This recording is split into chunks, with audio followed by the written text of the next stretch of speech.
The final speaker of the day are Ed Baker and Tanushree Saha from Broadway, Malyan.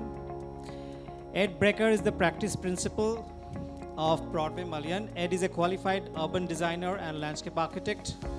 Before joining Broadway, Malyan in 2002, he worked as a landscape architect in UK and Australia. Currently based in Singapore, Ed is a talented and creative designer.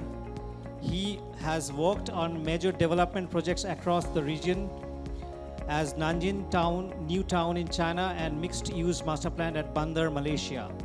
Ed's passion lies in creation of sustainable places, whether they are new cities and towns or regeneration of existing urban districts. His background in landscape architecture influences his master planning with a desire to retain and enhance the landscape features of as a key part of his approach. Ed is supported by Tanushree Saha. She is the Associate Director of the Landscape at the Singapore office. She is also heading the Asia Pacific region as a responsible designer for a variety of scale of projects ranging from large-scale urban parks through high-end hospitality and healthcare developments. In more than a decade at Broadway Malyan, Tanushree has played a key role in the number of award-winning projects, including Tower 9 at CB's Business District in Jakarta and Arud Waterfront Eco Development in Malaysia. They are going to take us through three projects: Central Park at New Clark City, Philippines; Tanjung Aru Eco Development; CB's Business Park, Jakarta, Indonesia. Over to you, Ed and Tanushree. Hello, everyone. Good evening. Hi, Madhu. Can you hear us? Yeah, we can hear you clear. Thank you so much. Okay. Good evening, everyone. I'm Tanushree. I'm from Broadway, Malyan, Singapore. We are going to just. Should I share my screen, Madhu? Or? Yeah, you can share your screen. Okay.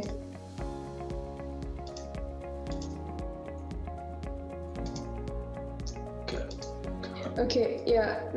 Thank you for inviting us for iDAC. We'll just go through a few of our projects.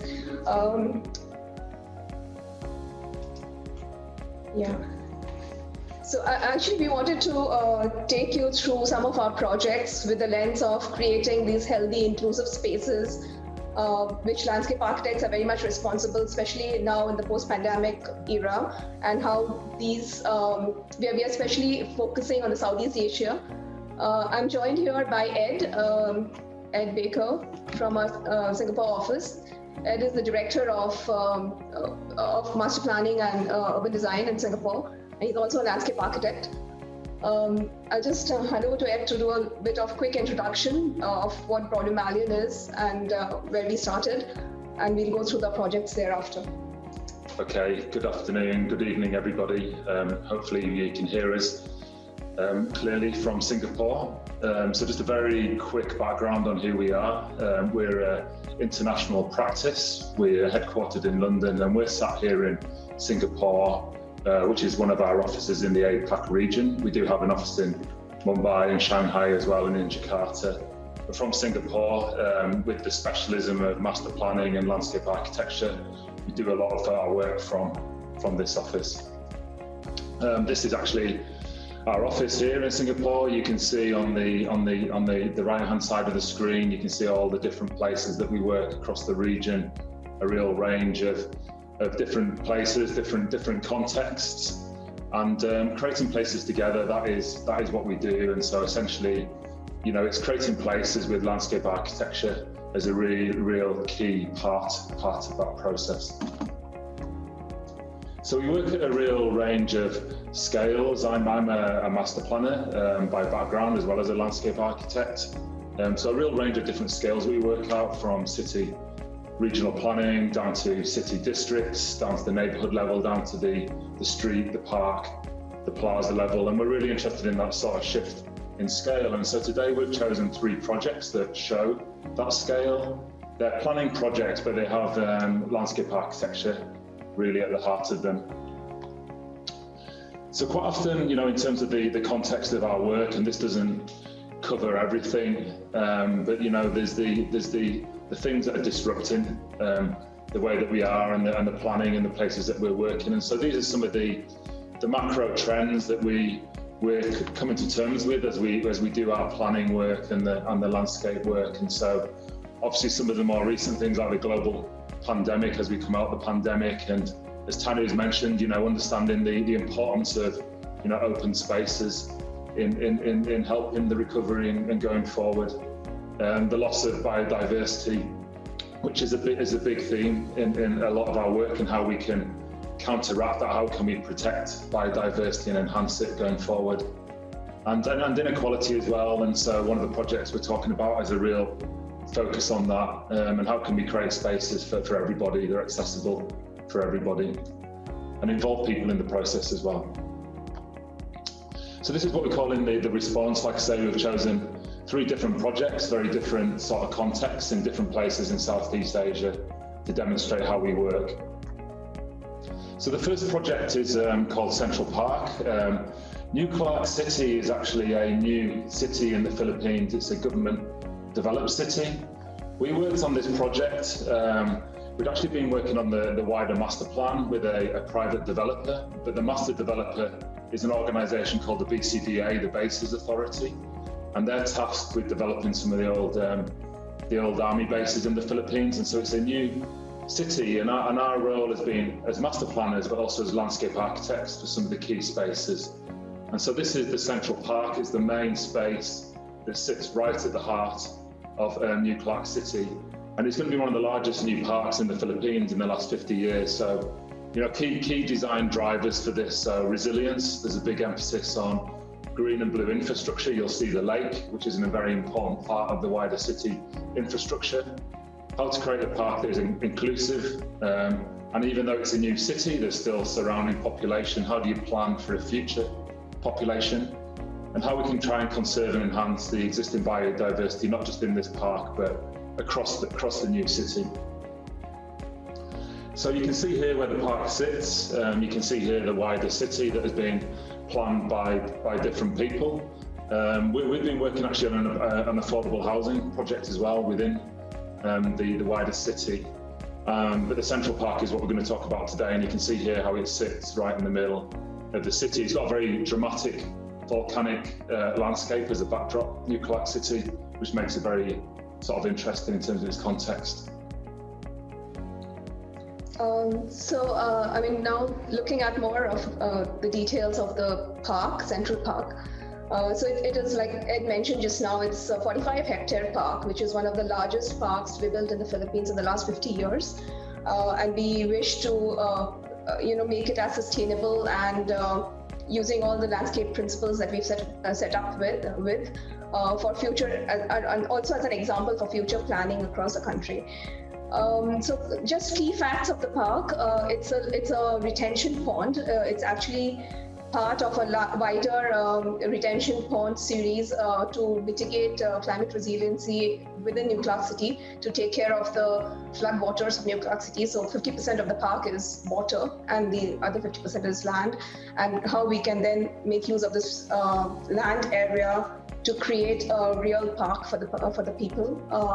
I think one of the things just to highlight is actually one of the partners. So the project has been funded through the UK government, and one of the partners is UN Habitat. Yeah. So we've been working with UN Habitat to set, and so the Sustainable Development Goals have become one of the guiding principles behind the whole park design. And so we've been working with UN Habitat as part of the whole process, which has made it a really interesting project. Yeah. We've kind of adapted certain design principles from the Sustainable Development Goals of UN Habitat, and we've kind of used that as a framework to design our park.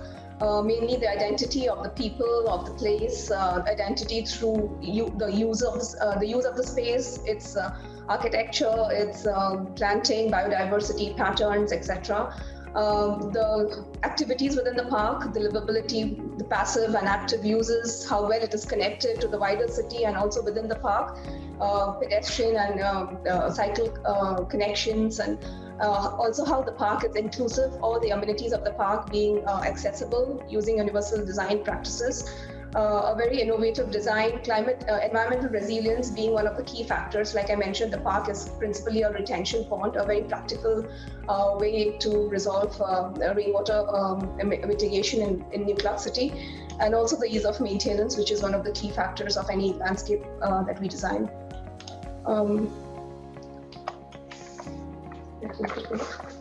Next one. Okay, so that's keeping all these various layers, studying into the various topography. Because it's an existing site, we've worked with the biodiversity team to look at which areas need to be conserved as conservation zones, which are the peak high points, and what are the view areas. How do we want to connect the north of the park to the north CBD area to the park? Keeping all that in mind, this is what the illustrated master plan looks like, with various amenities spread across. We'll go through a little movie and we can run through all these amenities within the park. It's okay. It's running, right? Okay.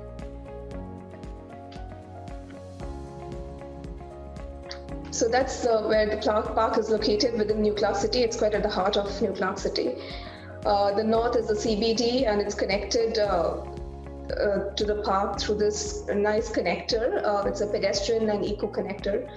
We're kind of panning through the park. These are the certain key entrance and access points to the park, very shaded, very friendly to gathering spaces, as well as various elements of the landscape being used at these areas. Again, another community plaza within the park for markets, for farmers markets, for weekend bazaars and stuff like that. The entrance plaza, which is kind of a key identity to the park, using certain patterns, which is local patterns, local materials, various activities spread across. We were very challenged with the various levels of the park, so we've kind of tried to create these various blue-green infrastructure along the edges of these landforms, and where the landform and water merge with each other. And these are again various entrance points and main key features and access points to the park. The Eco-Link bridge, it's like a seamless connection between the CBD and the Central Park. And this is the lower level promenade, lakeside promenade, which kind of encircles the entire accessibility to the park. It's more of a, this is a pedestrian link bridge, like I mentioned just now. It kind of connects the main CBD and also to the north and the south residential zones, and how we can then look at the various 360 views of the park perched on this Eco-Link bridge. And it kind of sweeps through the various activity zones in the park, the outdoor fitness stations, skate parks, in a very, very eco-friendly manner. The sports, Philippines is known for its outdoor play, basketball being one of their national sports. So we were trying to create an identity through patterns and colors, local patterns and colors in the basketball courts through super graphics, shaded arrival points, multifunction spaces, and parking areas, very shaded, climate sensitive zones, multifunction lawns, a lot of lawn areas which can be utilized for various events and festivities. We were looking at, again, outdoor fitness stations, like I mentioned, to be in the open, but also shaded very much by the trees. We have a lot of levels within the park, and we were trying to create natural play areas within the sand, and making use of the levels, create a bit more of a rustic and honest material, using honest materials here, and create that kind of, play areas for the kids for various age level, for the various age. And again, we're looking at this amphitheater, which is a gathering point within the park. They have a lot of celebrations, and I think that's how during the day and at night, how the amphitheater can be a point of gathering and a point of exercise or celebration, etc. So how that various materials and various inscriptions can, historically, how that can form part of the steps of the amphitheater and can form an identity to the park, so to speak.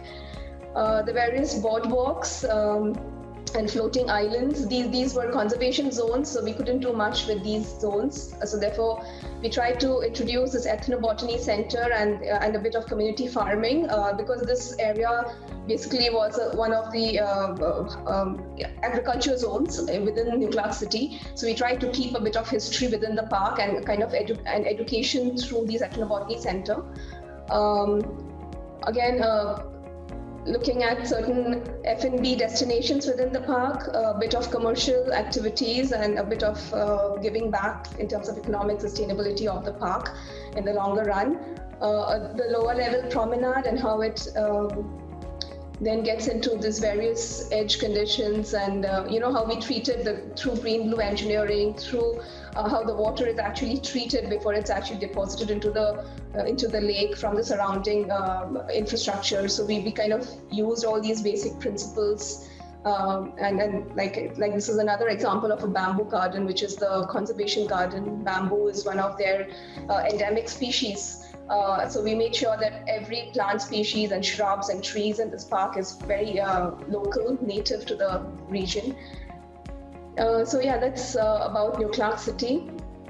We can... Okay, I'm just sort of conscious of time, so I'll sort of keep it moving. This is another master plan that we worked on, and we were employed to develop the landscape master plan for this project. And also a new city park actually this is in Sabah in Kota Kinabalu in Malaysia. So a very interesting context, a beautiful seafront location, a beautiful sunset, and so in terms of this project, key design drivers, there was a real focus on ecotourism and promoting tourism and hospitality. The image you can see in the background is the new city park that we worked on. Actually, as part of the client's board was the forestry department of Sabah. I mean, Sabah has some amazing rainforests, so we worked with them on choosing the planting list and how we could use more indigenous and native species as part of the project, and also setting up nurseries, etc. And the real focus on pedestrian and cycling movement, which is one of the key themes in the city that the mayor was really keen to promote and integrate. So our project became one of the first projects to fully integrate this within the master plan.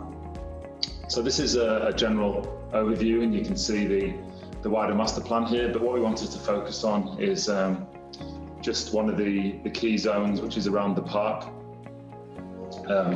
So again, just a little movie. You can see the amazing sunset here, which you get. And so the client's brief to us was really maximize the rainforest, maximize the rainforest, and maximize the sunset as well. Yeah.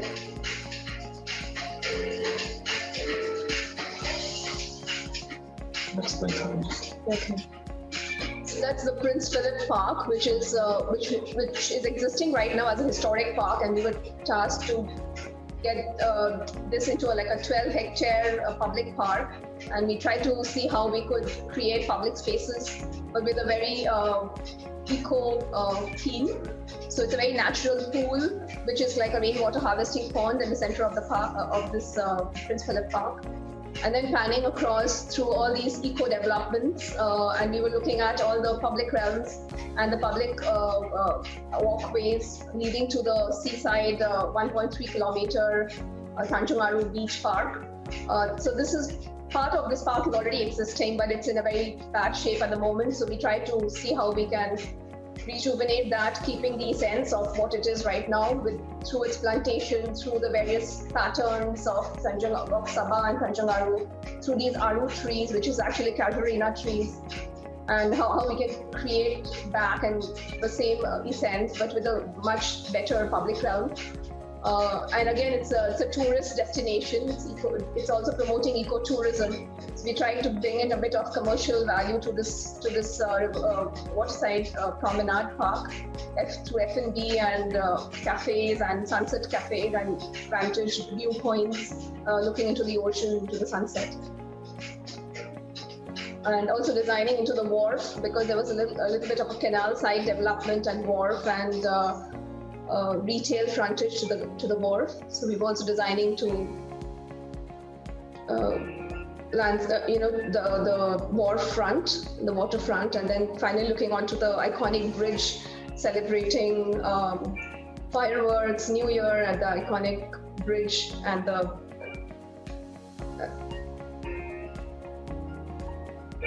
it's more of.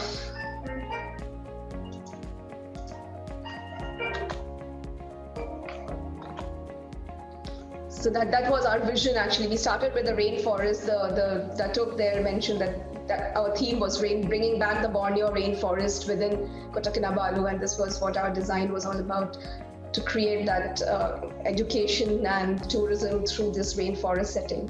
Yeah, this was after the trees after 5 years. Yes, but there were a lot of conservation trees, so we had to work with the forestry department of Sabah and to see how we can conserve these trees while the construction was happening and all of that. Okay, so I think we'll sort of finish on one more project, and what we want to show was actually a build project. So this was, again, it was a master plan in Indonesia. I moved from London to Singapore about 13 years ago, and this was the first master plan I worked on when I got here. And it's a project called Chibis. It's Chalandik Business Square, actually, was the full name of it. And it was a really interesting project. A really great client who, right from the beginning, said to us that he wanted to create a work community, a village community where the open spaces were going to be a really key part of the project and the master plan. And so how could we, really bring the indoor spaces outdoors, and how could we create this vibrant campus? So we developed the master plan, and then we worked on the architecture and the landscape architecture for some of the early phases. So the creating a village community, which was the key brief from the client, how to promote healthy workspaces, and obviously during the pandemic, as we all come back to the office, that's a big theme that we're looking at a lot at the moment. And the biophilic design approach, which is really how the greenery could be woven into the whole master plan. So we'll just sort of flick through. So you can see some of the images here. This is the center of the campus, and you can see this is outside some of the retail areas at the heart of the campus. So we do have a little film again to show you. So perhaps we'll show you the film, which actually has a commentary with it.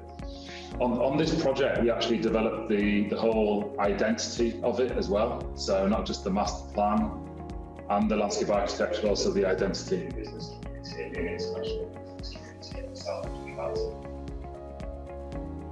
It's become a particularly significant project for us. It was our first project in Indonesia. We looked at how we could bring in Indonesian elements into our design. One of the key things we did is we looked at Indonesian town planning.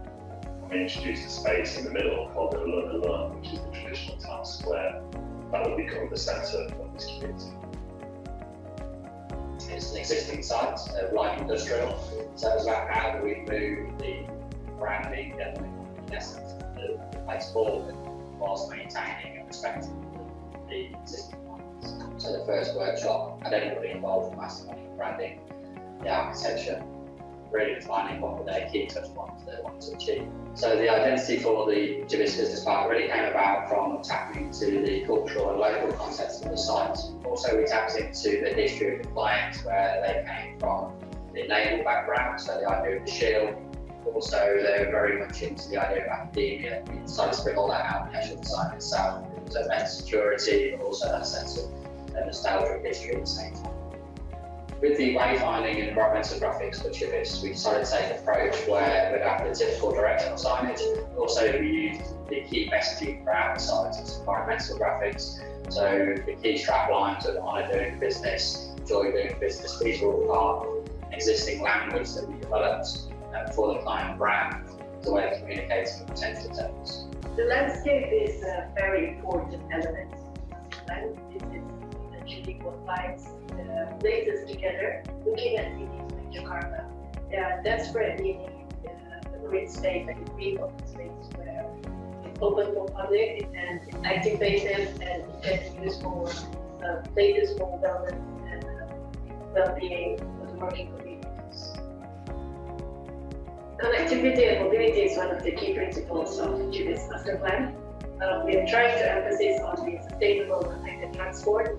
So So that includes providing a cycle pathway, streetscape design, and also a shaded pedestrian roadways that also encourage people to walk more, cycling more, jogging during their lunchtime, and encourage a healthy workplace environment.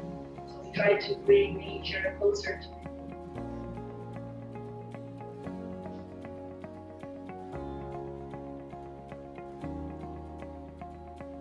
Tippis and I, we had a very simple brief with the client, a good brief, to work with the master plan, landscape, and have an integrated approach. We wanted it clean and simple. When we developed, designed, and built, we wanted to create a very simple palette of materials. We wanted to work with the landscape, and with that became a very elegant, simple solution.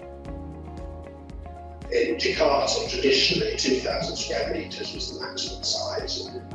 We said why, and we came up and proposed 4,000 square metres. You want everybody to get the same connected workplace. And so with that, we work with the client to develop the biggest floor plate in Jakarta. So it shows the strength of BM workplace. It shows how we're pushing the boundaries, but not to a level where the buildings don't work. We're actually pushing the boundaries to make the buildings work better for the client, better for the tenant. The key thing for any large-scale project like this is that you need to account for flexibility. So these plans don't happen overnight, they need to be phased. So we designed a master plan that was a very simple layout that could change with time, be flexible.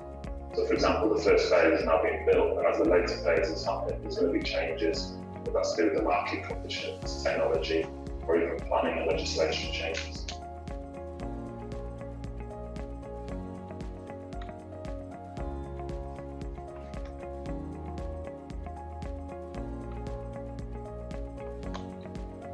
Okay, and so these are just some of the built photos here of some of the key spaces in the landscape, and you can see there the branding that's been integrated within the bollards, some of the tree planting and the sculpture here, which Tanu, we worked with a glass blower, didn't we, in Bali? In Bali, yeah, we did.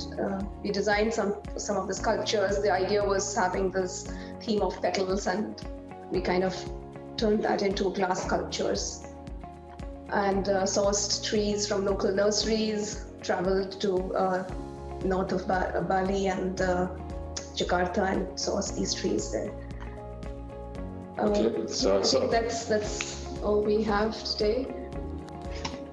Thank you, Ed and Tanushree, for taking us through such a diverse scale of projects, from large-scale city parks to smaller micro environments. Thanks for demonstrating wonderful oasis and great examples of resilient design, perfect combination of green-blue architecture, infrastructure, and inclusiveness of the community, weaved through layers of eco-nodes that I can see, and biophilic design. So, is that something which is okay? Maybe I should leave it to somebody from the audience to ask a question.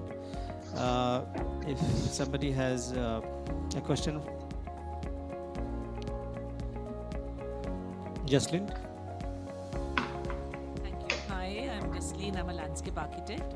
And your projects were very, the presentations for each single project was very large, I would say, and exhaustive. And I think that you have spared no end to make sure that it's covers a wide gamut of user groups and intersections.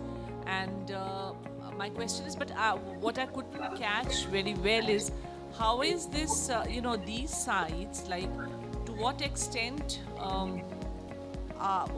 is the intervention that you are doing in these sites, because they mostly look like constructed areas, and so how are you preserving the local ecology, because it looked like designs which were, I'm talking about the larger master plan projects, with the parks. So how are we preserving pockets of local ecology, if at all, or are you going to create, that's is it a brownfield site, like all right. Yeah, thank you. Yeah, I mean, I'll answer this one first. What we try and do on all the projects is get a good survey and understand, the existing vegetation on both the Tanushree one and the one in the Philippines. Actually, we commissioned a biodiversity study of the site, so to understand what was there. There were certain constraints because the retention pond and the lake needed to be a certain size, so we understood there was going to be some, there's going to be some lost, and so we also had a strategy in how we could try and transplant and move some species as well. So we had a really good understanding of the existing environment. We worked with a local landscape architect in the Philippines who had a very good knowledge as well of not just the ecologist, but also a landscape architect who understood the planting in the Philippines very well, and so was able to sort of recommend how to enhance and conserve the biodiversity. The Tanushree one as well, we had a strategy done because we were working with the Forestry Commission, who were able to help with the trees that needed to be conserved and enhanced, and also how we could then properly increase the biodiversity. And being on the coast, there's obviously different species for a coastal rainforest versus the rainforest further inland as well. So it's always something as part of the site. Sometimes we don't always have all the data. Sometimes there's not the money. The client doesn't pay for the full surveys to be done. But we always try and work with what we've got and make it a part of our planning. And if we don't, we always put disclaimers in saying, you really this needs to be subject to further study as well. But for both these projects, we had a good surveyor, whether it's a biodiversity surveyor, we had an arborist on board, we also had a land surveyor, so we could actually pinpoint the exact locations of all the conservation trees. And both of them being government projects, we were very much guided by the government forestry department to say that we need to conserve these trees and this is a must. There were certain constraints, hard constraints that we had to abide by when we were planning the site and basically designing the park around it. Therefore, these various shapes within the lake, because certain zones we couldn't touch, they were conservation zones. So yeah, we had to give and take, but we definitely worked very close with the actual site and what it had there. Yeah. We have got one more question from. Hi. I have a different question. Actually, I wanted to know something, about behind the scenes to understand the process and, like you mentioned, the new Clark City and the scale with respect to what you were talking. So from your research to your design, so if you could just give us the insights on the timelines or, something like that, I'm really curious to know. Yeah, it obviously varies by project. The one in New Clark City was a really nice project to work on because it had a very long timeline, which meant we were able to do a proper process. Unfortunately, the project started just as COVID hit, so we essentially the work from initial research to concept design to schematic design was over 2 years, which is quite a luxury. Quite luxury, yeah. But it meant that we were able to do a lot of research and we did a lot of benchmarking and because we worked with, I mentioned a local landscape architect called Paulo Alcazaren, who's very well known in the Philippines, and it was really interesting. We do a lot of work there anyway, but it was really interesting for us to learn from him as well about, and because it's such a large park as well, learning about existing parks, not just in the Philippines, but in the region globally. So the research part was really interesting. And also because UN Habitat were a partner, that was very interesting as well. So they bring a totally different angle to a project. So they became part of the process and they actually ran a series of sustainable development goal workshops. So they did 3 workshops during the process where the client was invited to score against a number of They graded us on our park design and but against a series of KPIs and benchmarks, so related to things like access and inclusivity, biodiversity, and even things like disaster resilience and economics as well. And so we had EY on the project who provided a full business case for the project. And they explored things like land value capture and the value for open spaces, which is really interesting area of research as well. So that was a really nice project and had a proper big process that you'd hope to be able to do on every project, but often, you know, For Tanjung we're delivering, you know, clients want it delivered in 2 months and, you know, want everything. And if that's the case, then we always like to have a process, and we always like to do research and benchmarking, but our real value is in the early stages in the concept design. So we try and spend as much time on that. For Tanjung Aru, I think we took from design concept to seeing this, visiting the site to tender drawings was only 9 months. So it was very crunched. It was a 12-hectare park plus a 1.3 kilometer beach park, plus looking at 348 hectares of eco-development public realm. So it was a big task within a very crunched timeline. So there are various ways, like Ed mentioned about NCC. NCC also had a lot of participatory process because it was, again, guided by UN Habitat. So we had a very bottom-up approach on designing the park. We had local communities, we had academics and universities and artists. Everybody participated in various webinars in which they kind of informed what their vision of Central Park is. And I mean, we took that on board while we designed the Central Park. So there was very different kind of approaches. Thank you for explaining us about the project in a very short time. I can see a lot of people have got many other questions, but I'm really sorry we are short of time, and so and it also is not possible to understand such a complex project with complex layers of multidisciplinary roles that has been taken over. So really we need to look forward to meet you physically sometime and understand more, but today we are short of time. And we must thank Ed and Tanushree to come across and do a turnaround in a very short crunch of time, and must appreciate your effort, and thanks for bearing with us every moment, chasing you to follow up. And thank you again, and one big round of applause for Ed and Tanushree from Broadway Malyan. Thanks, Madhu. Thanks for inviting us, and yeah, it's a pleasure. Thanks. Thank you. Thank you.